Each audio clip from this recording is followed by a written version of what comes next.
Hello friend, welcome to the channel solution. आज हम बात करने वाले हैं हमारे फोर्थ यूनिट का आखिरी टॉपिक। इसके खत्म होते ही हम शुरुआत करेंगे पांचवा यूनिट, और वो यूनिट हमारे इस माइक्रोबायोलॉजी का आखिरी यूनिट होगा। इसके बाद माइक्रोबायोलॉजी खत्म हो जाएगी। आज का जो टॉपिक है डिस्कस करने के लिए, यह है आपका एनवायरमेंटल क्लीननेस।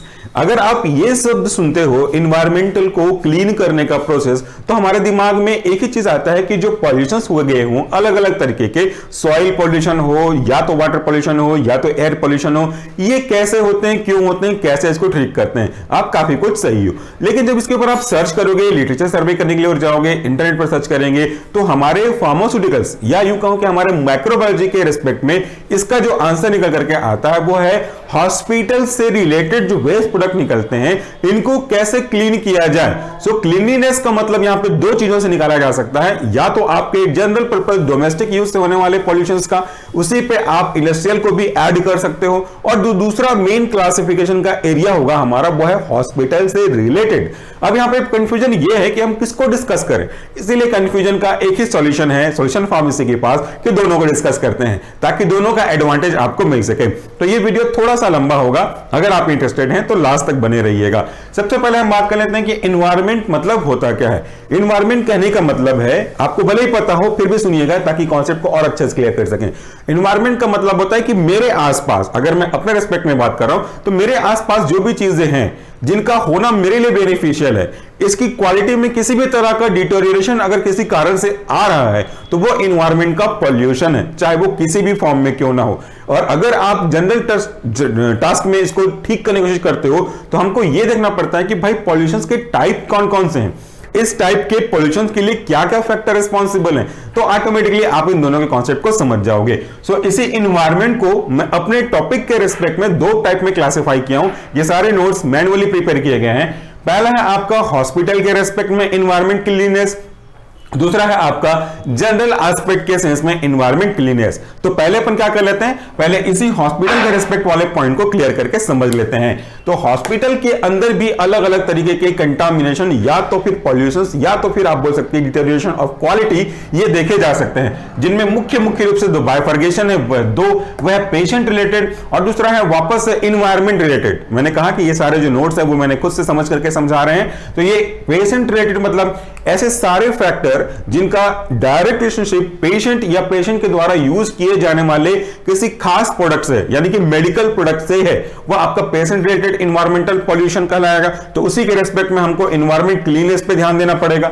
जबकि दूसरा है एनवायरमेंटल रिलेटेड मतलब है कि अगर वो प्रोडक्ट ऐसा है जिसको हम डायरेक्टली पेशेंट पे नहीं यूज कर सकते, उसको इनडायरेक्टली यूज किया गया हो या उसकी किसी अदर तरीके से यूज करके उसको डिस्पोज करने की बारी आती है, जिसका डायरेक्ट संबंध हमारे आसपास के एटमॉस्फेयर या वातावरण से है, तो वो उसके अंतर्गत इंक्लूड किया जा सकता है। चलिए अब हम पहले फैक्टर को थोड़ा सा बहुत शॉर्ट में समझने की कोशिश करते हैं। ये आपका पेशेंट रिलेटेड। जब कभी भी कोई भी व्यक्ति, चाहे आप हो चाहे मैं हूं या कोई भी हो, किसी कारण से जब हमको तबीयत ठीक नहीं लगती, हम हॉस्पिटल जाते हैं, क्लिनिक जाते हैं, वहां पे हमारा डायग्नोसिस या ट्रीटमेंट की बात चलती रहती है।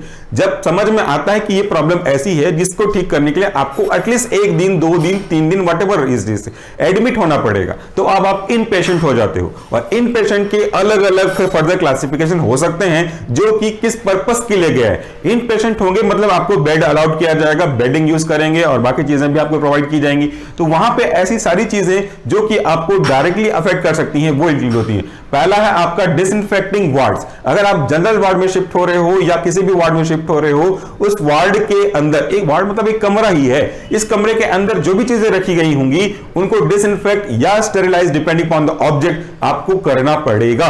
यह भी आपके एनवायरमेंटल के क्लीननेस में आता है। अगर कोई कंटामिनेशन है that means it's a kind of pollution, अगर उसको आप ठीक करते हो that is kind of cleanness. तो ये हमारा एसोसिएटेड है। डिसइंफेक्टिंग वार्ड मतलब होता है कि आपको जो हमने डिसइंफेक्शन समझाया हुआ है, इसके अलग अलग जो केमिकल्स हैं इनको यूज करते हुए आपके फर्श को, फ्लोर को अच्छे से साफ करना, वॉल को क्लीन करना, सीलिंग को क्लीन करना और वेंटिलेशन का विशेष ध्यान रखना, ये डिसइंफेक्शन कहलाता है। इसके अंतर्गत उनके जो टॉवल, कंबल या भी जो भी ब्लैंकेट वगैरह यूज किए गए होंगे, इनको डिसइंफेक्टेंट का स्टेरिलाइजेशन किया जाएगा with help of different instruments depending upon the property of the instruments. अगर कपड़े हैं तो ऑटोक्लेव पे जा सकते हैं, अगर कोई ग्लासवेयर्स हैं तो फिर वो ऑटोक्लेव पे जा सकते सकते हैं, कोई कलेक्टिंग वाटर्स है तो डिपेंडिंग अपॉन द केमिकल स्टराइजेशन या डिसइंफेक्टेंट पे जा सकते हैं। Urine collecting pouch, urine collecting bladder, stool collector, whatever it is, जिसको भी अब वो यूज कर रहे हैं उसको स्टेराइज कंडीशन में मेंटेन करके रखना पड़ेगा। इसके बाद दूसरे टाइप के इक्विपमेंट्स आ जाते हैं जिसका यूज या तो डिसइंफेक्शन करने के लिए या तो स्टेराइजेशन करने के लिए किया जाता है,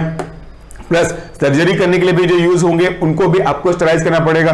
forceps, cannula, ligature, suture, whatever it is, जो भी फोर्सेप्स वगैरह है सबको आपको स्टेराइज करना पड़ेगा उसकी प्रॉपर्टी के अकॉर्डिंगली।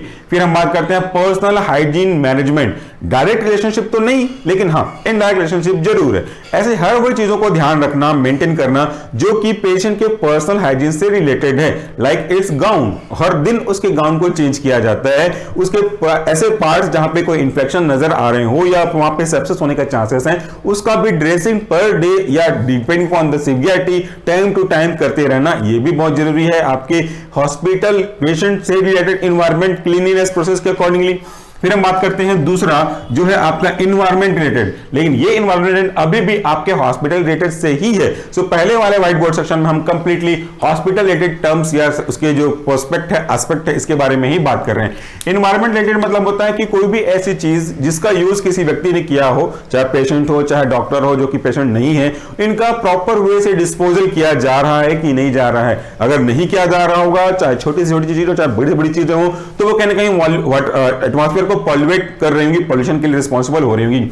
जैसे collection of human waste that में include blood, urine, stool, sputum and dead body. इसके अलावा और भी चीजें हो सकती हैं। तो यहां पे हम एनवायरनमेंट के रिस्पेक्ट में इन सब चीजों को मेंटेनेंस करेंगे। अगर आप ऐसी चीजों का कलेक्शन कर रहे हो जो कि बॉडी फ्लूइड का पार्ट है, ब्लड के बाद जो बचा हुआ उनका जो बैग है, इसको कैसे डिस्पोज कर रहे हो, यूरिन कलेक्टर कैसे कर रहे हो, यूरिन को कैसे थ्रू आउट डिस्पोज कर रहे हो, फेंक रहे हो, स्टूल को कैसे डिस्पोज कर रहे हो, स्पूटम को कैसे डिस्पोज करके कलेक्ट कर रहे हैं, डेड बॉडी कैसे, अगर कोई क्लेम नहीं करता है तब की केस में आप कैसे मेंटेन करते हो, मचुरी में कैसे मेंटेन करते हो या किसी और तरीके से इसको प्रिजर्व करते हो, हर एक चीज आ जाएगी जिसका संबंध आपके एनवायरनमेंट के पॉल्यूशन के लिए कहीं ना कहीं है। अगर आपने ब्लड को यूं ही डिस्पोज करवा दिया, जो वेस्ट मटेरियल होंगे जो एक्सीडेंट ट्रॉमा की वजह से बिगड़े होंगे तो वो कंटामिनेशन कॉज करेंगे। यूरिन का आउटपुट अगर ऐसे ही थ्रो आउट हो गया तो वो कंटामिनेट करेगा, इसलिए इनको बचाने के यूरिन कलेक्टिंग पॉट या बैग दिया जाता है। वैसे ही बाकी चीजों के साथ भी ये एप्लीकेबल है। इसके बाद हम देखते हैं collection and safe disposal of medical waste. जब ये पेंडेमिक सिचुएशन चल रहा है तब आपने काफी बार न्यूज़पेपर में देखा होगा, टीवी में सुना होगा कि कचरे जो मेडिकल से रिलेटेड है वो कहीं भी डंप कर दिए जा रहे हैं, जिससे काफी सारा पोल्यूशन होने के चांसेस बनते हैं, खास करके वाटर पोल्यूशन, सॉइल पोल्यूशन। इनको प्रॉपर कैसे डिस्पोज किया जाए, हर एक किसी की गाइडलाइन रखी हुई होगी। आप कभी भी क्लिनिक में जाते हैं, हॉस्पिटल में जाते हैं, इवन डायग्नोसिस सेंटर में जाते हैं तो आपको अलग अलग तरह के जो डस्टबिन है वो दिखते हैं, ताकि उसमें आप सब चीजों को according to their nature dispose कर सको। कौन सा डिकंपोजेबल है, कौन सा नॉन डिकंपोजेबल है, उसके हिसाब से आप वहां पे रखते हो।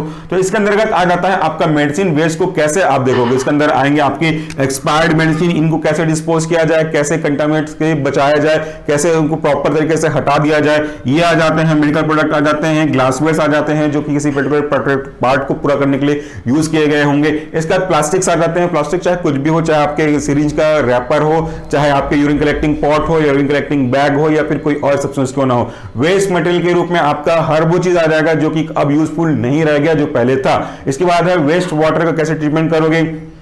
बायोसेफ्टी के जो मटेरियल्स हैं जिनको आप या कोई पर्टिकुलर पर्सन यूज कर रहा है अपनी सेफ्टी के लिए, जिसके अंतर्गत आपका फेस मास्क जो आजकल यूज कर रहे हैं वो आ जाएगा, आपका ट्रांसफ्यूजन ट्यूब जो आ जाएंगे, वो पाइप जो चढ़ता है ड्रिप वो आ जाएगा, इंजेक्शंस आ जाएंगे, कैसे डिस्पोज करोगे, ऑक्सीजन मास्क जो हम लगाते हैं उसका जो कैप है वो कैसे डिस्पोज करोगे, और प्रोटेक्शन के लिए जो पीपी किट हम यूज करते हैं इनका प्रॉपर डिस्पोजल कैसे होगा, ये सब इसी के अंतर्गत आ जाएगा। अब अगर आप यहां पे देखोगे पॉल्यूशन की बेसिक टाइप जो कि किसी न किसी तरीके से हमारे एटमॉस्फेयर को फर्क पड़वाते हैं, उनके अंतर्गत तीन मेन टाइप है जो हमने बचपन में निबंध में ऑलरेडी पढ़ा हुआ है। यह आपका एयर पॉल्यूशन, वाटर पॉल्यूशन और सॉइल पॉल्यूशन।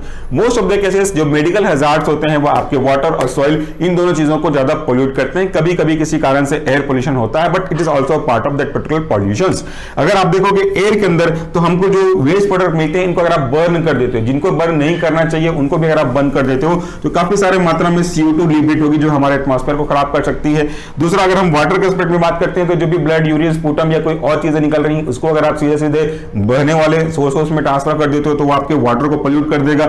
इससे आपके जो कंटामिनेशन है वो बढ़ जाएगा, आपके BOD COD चेक करने की आवश्यकता पड़ेगी, माइक्रोजम के लिए नुकसानदायक हो सकता है, केमिकल डिसइंफेक्शन डिसइंफेक्टेंट जो यूज किए गए होंगे इनको डिस्पोज करोगे तो वो माइक्रोजम वो जो आपके जलीय जंतु हैं इनको दिक्कत कर सकता है. So these are kind of pollution which are related with the hospital use. इसके बाद है आपका सॉइल. अगर हम किसी को डंप कर देते हैं, किसी को गड्ढा खोद करके जमीन के अंदर गाड़ देते हैं, तो प्रॉपर डेप्थ में उसको डाला है कि डाला है वो सब चीजों को देख करके रखना पड़ता है, क्योंकि अगर आपने सुपरफिशियली शैले ऊपर में डाल दिया है तो वो कहीं ना कभी बाहर आ जाएगा. Fertility of the sand soil इसको खराब करेगा और प्रॉब्लम हो जाएगी. तो अभी पहले वाले व्हाइट बोर्ड सेक्शन में हमने हॉस्पिटल के रेस्पेक्ट में बात किया. अब हम बात करते हैं जनरल एस्पेक्ट में, जिसमें बहुत सारी चीजें आ जाएंगी, बट हम यहाँ पे मेनली कवर करेंगे हमारे जो सीवेज ट्रीटमेंट मेथड्स होते हैं, वाटर ट्रीटमेंट के, इसको इसमें इन्वॉल्व करते हैं. तो चलिए मूव करते हैं सेकंड व्हाइट बोर्ड सेक्शन पे. अब हम देखने वाले हैं general aspect of environment cleanliness. इसके अंदर का जो मेन पॉइंट होगा वो बेसिकली डिपेंड करता है डायरेक्टली आपके सीवेज माइक्रोबायोलॉजी में. ये जो पीसीआई का सिलेबस नया चेंज हुआ है, इसके पहले के सिलेबस में ये सीवेज माइक्रोबायोलॉजी या सीवेज ट्रीटमेंट एक मेन चैप्टर हुआ करता था. सो अब टॉपिक भले चेंज हो गया है, कंटेंट उसके वही रहेंगे. सो सीवेज माइक्रोबायोलॉजी के अंतर्गत दो और मेन टाइप इंक्लूड किए जाते हैं. उसमें से पहला होता है आपका डोमेस्टिक सीवेज ट्रीटमेंट और दूसरा होता है इंडस्ट्रियल सीवेज ट्रीटमेंट. यहां पे डोमेस्टिक को मैं इंक्लूड नहीं कर रहा हूं मेनली, लेकिन उसको समझा जरूर देता हूं. कई बार ऐसा होता है कि हमारे घर से जो घरेलू उपयोग की जाने वाली चीजें पानी के साथ मिलकर के बाहर निकलती हैं, तो इनको हमारे अलग अलग शहर में अलग अलग सीवेज ट्रीटमेंट प्लांट की मदद से इनको ट्रीट किया जाता है, इनको प्योर किया जाता है, रिसाइकल किया जाता है और वापस से रिसर्कुलेट किया जाता है. इसके अलग अलग स्टेप्स होते हैं. पहले स्टेप में तो आप स्क्रीनिंग करोगे, जो कि इंडस्ट्रियल में भी एप्लीकेबल है. स्क्रीनिंग के बाद सेडिमेंटेशन के बाद यूवी ट्रीटमेंट, रेडिएशन के आधार पर ट्रीट करेंगे. फिर हम उसमें टेस्ट इनहेंसर यूज करेंगे और आपके एक्टिवेटेड चारकोल से उसको ट्रीट करेंगे. तो ये सब कुछ आ जाता है आपके domestic purpose of sewage treatment के अंतर्गत. चलिए हम बात कर लेते हैं हमारे मेन टॉपिक ऑफ इंटरेस्ट, वो है industrial sewage treatment with respect to environment cleanness का. सो यहां पे डिफरेंट सोर्स हो सकते हैं इंडस्ट्रियल से निकलने वाले प्रोडक्ट का, जो कि आपके वाटर को पोल्यूट कर सकते हैं. अब इसके अंदर तो मैंने जैसे कहा कि एयर पोल्यूशन, वाटर पोल्यूशन और सॉइल पोल्यूशन अलग अलग चीजें आ जाती हैं, बट मेनली हम फोकस करेंगे आपके वाटर के रेस्पेक्ट में. पहले देखते हैं कौन कौन से सोर्सेस हैं जिससे वाटर प्यूरिफाई होने की बजाय इंप्योरिटीज उसमें ऐड हो जाती है. पहला है आपका आयरन एंड स्टील इंडस्ट्रीज. हमारे देश में काफी जगह, छत्तीसगढ़ हो गए या कहीं और जगह हो गए, वहां पे कोयले और कोयले के साथ साथ आयरन काफी अधिक मात्रा में मिलते रहते हैं. इन आयरन का अलग अलग प्रोसेस्ड फॉर्म में कन्वर्जन किया जाता है ताकि इनका यूज अलग अलग चीजों को बनाने में किया जाए. किसी के साथ हम उसमें मिक्सअप करते हैं तो वो स्टेनलेस स्टील बन जाता है, नहीं तो वो ढलमा लोहा, पिटवा लोहा, कास्ट आयरन जैसा आप लोग जानते हो वैसी फॉर्म में रहता है. इसके अलग अलग स्टेप्स में अलग अलग प्रोसेस इन्वॉल्व होता है. उस केमिकल को ऐड करने के बाद उसके सबस्टेंस में चेंज होना, उसके फॉर्म में चेंज होना भी इसमें इंक्लूडेड है. साथ साथ उसको बार बार वॉशिंग करने के लिए आपके वाटर का एज अ कूलेंट यूज करना भी इंक्लूडेड है. सो रीजन कोई सा भी हो, अल्टीमेटली वो जो आपके प्रोडक्ट हैं इनका सोल्यूबलाइजेशन बोल लीजिए या इनका मिक्सअप आपके वाटर के साथ होगा. ये वाटर फिर फर्दर आगे कम्युनिकेट हो जाएंगे आपके दूसरे सोर्स ऑफ वाटर पे, जो कि उसको कंटामिनेट कर सकते हैं अगर आपने प्रॉपर डिस्पोजल का एक प्लान ऑफ वर्क नहीं तैयार किया होगा तो. सो मेनली आयरन और स्टील इंडस्ट्री में जो केमिकल निकल करके आते हैं जिनसे हमारा वाटर पोल्यूट हो सकता है, इसमें इंक्लूड है आपके बेंजीन, अमोनिया, फिनॉल और साइनाइड. और देखिए कितने अलग अलग टाइप के केमिकल्स हैं, ऑर्गेनिक सॉल्वेंट हैं, ये दिक्कतें कॉज कर सकती हैं. तो हमको इनको प्रिवेंट करने का तरीका ये निकालना चाहिए कि जो भी वाटर हम वहां से डंप करते हैं वो कुछ ऐसे जगह पे जाए जहां से फर्दर वो कंटिन्यू ना हो, फर्दर कनेक्ट ना हो आपके वाटर के सोर्सेस के साथ, जैसे नदी, नाले, तालाब, इन पे ना डंप किया जाए और इनके कारण से होने वाले जो प्रॉब्लम थे उनसे बचा जा सकता है.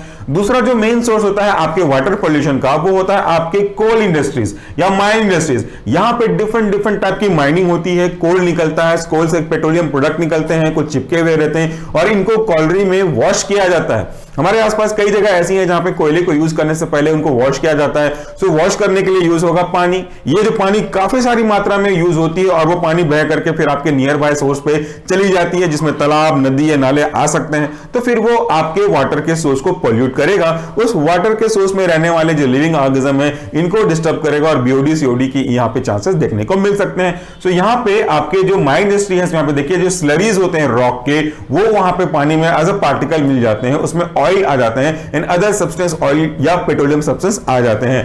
दो चीजें तो साफ साफ समझ में आ जाती हैं कि स्लरीज ऑफ द रॉक, यानी कि जो कोयला है उसमें छोटे छोटे टुकड़े होंगे, उसमें कोई डस्ट होंगे, तो जब इनको वॉश किया जाएगा तो वो सारे वॉश किए गए डस्ट नीचे आकर के स्लरीज के फॉर्म में सेडिमेंट होते शुरू हो जाएंगे। ये एक प्रॉब्लम हो सकता है किसी भी वाटर सोर्स में। ऑयल तो फिर पेट्रोलियम जेली है, ये पेट्रोलियम प्रोडक्ट है तो उसमें ऑयल निकल करके आएगा। इसके बाद हमारा अगला है food industry. Although food industry में अलग अलग चीजें इंक्लूड हो सकती हैं, वटेवर जो चीजें इंक्लूड होगी वो खाने के पर्पज से होती हैं। तो मोस्ट ऑफ द केसेस खाने की चीजों में हम ऑर्गेनिक सब्सटेंस को देखते हैं जो कि इजीली बायोडिग्रेडेबल हो सकती हैं, डिकंपोजेबल हो सकती हैं, लेकिन इनमें बीओडी और सीओडी का जो लेवल है वो थोड़ा हाई होता है। यहां पर अगर हम देखेंगे तो these are the biodegradable and non toxic. चूंकि खाने वाली प्रोडक्ट हैं इसलिए बहुत ज्यादा टॉक्सिक नहीं होती, कई बार थोड़ा बहुत बेनिफिशियल भी हो सकती हैं, but most of the cases ये बीओडी के वॉल्यूम को बढ़ा सकती हैं। BOD means biological oxygen demand of oxygen to survive by the microorganism in given pond और गिवन सैंपल ऑफ वाटर, ये हमारा बीओडी कहलाता है। इसके बाद है हमारा पल्प एंड पेपर इंडस्ट्रीज। जिस पेपर पे हम यूज करते हैं लिखने के लिए, जिस कॉपी में हम लिखते हैं वो अलग अलग टाइप के होते हैं, अलग अलग उनका प्रोसेस होता है। आपने एक सुपर फाइन अच्छी क्वालिटी का नोटबुक यूज किया होगा और जनरल पर्पस रफ कॉपी जो हम यूज करते हैं उसको भी यूज किया होगा। दोनों के पेपर की क्वालिटी में अंतर आपको देखते ही साफ समझ में आ जाती है। कई बार जब हम रफ कॉपी को यूज करते हैं तो पन्ने के बीच में पेपर के साथ साथ पन्नी जैसी छोटी चीजें दिखती हैं और कभी कभी ऐसा कागज का टुकड़ा चिपका हुआ नजर आता है जिसमें कुछ पहले से लिखा हुआ होता है, हालांकि बहुत कम क्वांटिटी में। तो इसका मतलब यह है कि पेपर को जब हम यूज करते हैं, यूज करने के बाद भर जाता है और उसे कोई लोग रद्दी में निकाल देते हैं तो वो वापस से रिसाइकल हो जाता है और रिसाइकल होकर के लुगदी यानी कि पल्प में बनता है, फिर से प्रेस करके फिर से पेपर बनाते हैं डिपेंडिंग ऑन द क्वालिटी, फिर उसको नोटबुक या रफ कॉपी में कन्वर्ट किया जाता है। ये जो इंक है आपके पेपर में है तो एक डाई, इस डाई को सॉल्युबल करने के लिए ऑर्गेनिक सॉल्वेंट तो यूज किया ही जाएगा, तब उनको जाकर सॉल्व हो सकता है। आपके हाथों में कोई पेन से लिखा हुआ है तो आप उसमें सैनिटाइजर लगाते हो तो वो घुल जाता है कि नहीं घुल जाता है, तो वो सैनिटाइजर अल्कोहल बेस्ड है इसलिए आपके इंक को डिसॉल्व करता है, वो निकल जाता है। सो जब हम पेपर इंडस्ट्री की बात करते हैं या फिर पल्प इंडस्ट्री के बारे में बात करते हैं या फिर दूसरे इंडस्ट्रीज की बात करते हैं तो उसमें अगर डाइस यूज किया गया है तो ऑर्गेनिक सॉल्वेंट तो यूज किए गए होंगे, वो उसको यूज करने के लिए करते हैं ताकि कलर को रिमूव कर सकें। इसके अंतर्गत कंटामिनेशन जो बन करके आएगा वो आपको पल्प बन करके आ जाएगा, जो लुगदी फटी फटाई होगी इसका यूज नहीं होगा वो आ जाएंगे, डाइज आ जाएंगे, कलर जो यूज किया होगा, अदर ऑर्गेनिक केमिकल्स आ जाएंगे क्योंकि जिनको उनको यूज किया गया है वॉश करने के पॉइंट ऑफ व्यू से। इसके बाद है आपको फार्मास्यूटिकल इंडस्ट्री कोई भी हो, किसी भी तरीके का हो, उससे जो प्रोडक्ट निकलते हैं वेस्ट लगभग एक जैसे ही होते हैं। फार्मास्यूटिकल इंडस्ट्रीज में केमिकल्स रिलीज होंगे, जो मेडिसिन होंगे रॉ फॉर्म में होगा, एक्टिव कॉन्स्टिट्यूएंट होगा वो निकलेगा, फार्मास्यूटिकल एक्टिव कॉन्स्टिट्यूएंट निकलेगा, सॉल्वेंट निकलेंगे जिनको हम लोग उस पर्टिकुलर ड्रग को सॉल्युबल करने के लिए करते हैं। कोई क्रशिंग वगैरह हो गई हो तो वेस्ट निकलेंगे, कोई वेस्ट प्रोडक्ट हो गया हो, कोई लॉट खराब हो गया हो तो उसको डंप करना पड़ेगा, एक्सपायर्ड मेडिसिन होंगे इनको भी डंप करना पड़ेगा। तो ये अलग अलग तरीके से इनको कंटामिनेट कर सकते हैं। अब हम बात करते हैं बहुत सिंपल से वाटर ट्रीटमेंट के बारे में। ऑल्दो ये एक बहुत छोटा सा लेवल हो जाएगा बट मैं केवल ब्रीफिंग कर रहा हूं समझ में आ जाए आपको, इसलिए पहला है सॉलिड रिमूवल। जब कभी भी आप बात करते हो डोमेस्टिक पर्पस सीवेज ट्रीटमेंट या इंडस्ट्रियल पर्पस सीवेज ट्रीटमेंट के तो उसमें फिजिकल मटेरियल आ सकते हैं, हो सकते हैं। उस फिजिकल मटेरियल मतलब जो बड़े बड़े पार्टिकल्स होंगे इनको definitely we can separate it out by screening, filter करके अपन अलग कर सकते हैं। तो यहां पे स्क्रीनिंग मेथड हम फॉलो करते हैं जिसमें ये अलग अलग साइज के स्क्रीन होते हैं जिनका सीक्वेंस तो हमेशा बड़े से छोटा की ओर होगा ताकि बड़े पार्टिकल यहां पे फंस जाएं तो छोटे पार्टिकल यहां फंस जाएं और छोटे पार्टिकल यहां पे फंस जाएं। सीधे अगर आप छोटा पार्टिकल यूज करोगे तो वो चोक हो जाएगा, आगे फर्दर प्रोसेस ऑफ फिल्ट्रेशन रुक जाएगा। इसलिए अलग अलग तरीके के साइज को, साइज ऑफ सीव का यूज करके इसको स्क्रीन आउट करते हैं। दूसरा होता है ऑयल एंड ग्रीस रिमूवल। अगर आपके जो सब्सटेंस हैं ऑयली और ग्रीसी इन नेचर हैं इनको पानी में डाल दिया गया हो या बड़े बड़े टैंक जो ऑयल लेकर के आ रहे हैं समुद्र में वो उनका दुर्घटनावश सॉइल में ऑयल जो है वो निकल जाए तो उसको हम अलग कर रहे हैं और उसके लिए स्कीमिंग या फिर बैक्टीरिया का यूज करते हैं। कुछ बैक्टीरिया ऐसे भी होते हैं जो ऑयल को इंगल्फ कर लेते हैं और कुछ ऐसे प्रोसेस होती है जिसको हम लोग स्कीमिंग बोलते हैं, मथना बोलते हैं। जैसे मही दही को मथ करके घी बनता है वैसे ये स्कीमिंग प्रोसेस के थ्रू उस ऑयल को ऊपर ला करके अलग से सक्शन मशीन के थ्रू अलग से रिमूव कर दिया जाता है। फिर बात करते हैं सेडिमेंटेशन की, तो बहुत सिंपल सा प्रोसेस है। अगर आपके वाटर के सैंपल में कई सारे सॉलिड इंप्योरिटीज मिली हुई हैं, सस्पेंडेड हैं, तो उनको आप थोड़ी देर के लिए रख दोगे तो वो ऑटोमेटिकली सेटल डाउन हो जाएंगी। ऊपर के पानी को जो कि क्लियर सुपरनेटेड होगा उसको अलग कर लिया जाएगा, जो नीचे बैठा होगा स्लग इसको अलग से तरीके से यूज कर लिया जाएगा। यहाँ पे एक सैंपल देखिए कि इसमें जो ब्लैक कलर है वो वाटर को रिप्रेजेंट कर रहे हैं और जो आपके रेड है वो सेडिमेंट को रिप्रेजेंट कर रहे हैं। सो अगर मैं इसको अलाउ करता हूं कुछ घंटों के लिए कि सेटलमेंट रहे तो just because of their heaviness ये जो सॉलिड पार्टिकल है वो नीचे बैठ जाएंगे और वाटर जो हल्का है वो अलग हो जाएगा ऊपर में। इसको हम लोग अलग कर सकते हैं डिकेंटेशन के प्रोसेस के थ्रू या सक्शन के थ्रू। नीचे का सेडिमेंट किसी पर्पस के लिए यूज हो जाएगा जैसे खाद वगैरह बनने के लिए या फिर ब्रिक्स बनने के लिए यूज हो जाएगा। नेक्स्ट है यूज ऑफ वाटर प्यूरिफायर। कुछ केमिकल्स ऐसे होते हैं जिनका यूज हम छोटे छोटे डोमेस्टिक पर्पस में वाटर को प्योर करने के लिए करते हैं। अगर कुछ उसमें डिसॉल्व इंप्योरिटीज हैं, माइक्रोबियल कंटामिनेशन हो सकते हैं, इसकी संभावना होती है, तो इसके अंतर्गत हम लोग यूज करते हैं पोटाश एलम, यानी कि जनरल पर्पस फिटकरी यूज करते हैं, और हमारा क्लोरीन का जो टैबलेट या फिर ड्रॉप आता है वो यूज करके प्योर कर लेते हैं। और आखिरी में अगर आप देखोगे तो कुछ हद तक डोमेस्टिक पर्पस के लिए ही बात कर रहे हैं, उसके स्वाद को इनहेंस करने के लिए आप मिनरल्स को ऐड करते हो, added mineral, so that their acceptability according to taste में भी इनहेंस्ड। इसके बाद अगला आपका न्यूट्रलाइजेशन। अगर उस वाटर के सैंपल में जो कि पॉल्यूटेड है, एसिड या बेस है रेस्पेक्टिवली, हम उसको न्यूट्रल करेंगे। न्यूट्रल करने के बाद उसे कुछ डोमेस्टिक पर्पस के लिए या फिर इंडस्ट्रियल पर्पस के लिए वापस रीयूज कर सकते हैं। तो ये बहुत ही छोटा सा टॉपिक है, ईवीएस का है, मतलब इन्वायरमेंटल साइंस का ये हिस्सा समझ के चलिए, जिसको आप समझ जाएं तो समझा सकते हैं, कोई बहुत बड़ा इसमें कुछ है नहीं, अपने लैंग्वेज में आप इसे समझाइएगा। तो इसी टॉपिक के साथ हमारा जो 4th यूनिट है माइक्रोबायोलॉजी का वो कंप्लीट होता है। पहले वाले व्हाइट बोर्ड सेक्शन का, दूसरे वाले व्हाइट बोर्ड सेक्शन का स्क्रीनशॉट आप थोड़ी देर में ले सकते हैं। मैं यहां से हट जाऊंगा, और अगर आप पहले के सारे नोट्स को देखना समझना चाहते हैं, मॉडल क्वेश्चन पेपर को अटेंड करना चाहते हैं, पीडीएफ वर्जन देखना चाहते हैं, वीडियो सुनना चाहते हैं, या तो फिर इसी क्वेश्चंस का मल्टीपल चॉइस क्वेश्चन के फॉर्म में ऑनलाइन एमसीक्यूज अटेंड करना चाहते हैं, तो केवल आपको एक ही काम करना होगा, वो है हमारा ऐप को डाउनलोड कर लीजिएगा, जिसका लिंक आपको डिस्क्रिप्शन बॉक्स में भी मिल जाएगा, या तो आप प्ले स्टोर से डायरेक्टली डाउनलोड कर सकते हैं। So friend, thank you so much for watching this video. नमस्कार, टेक केयर।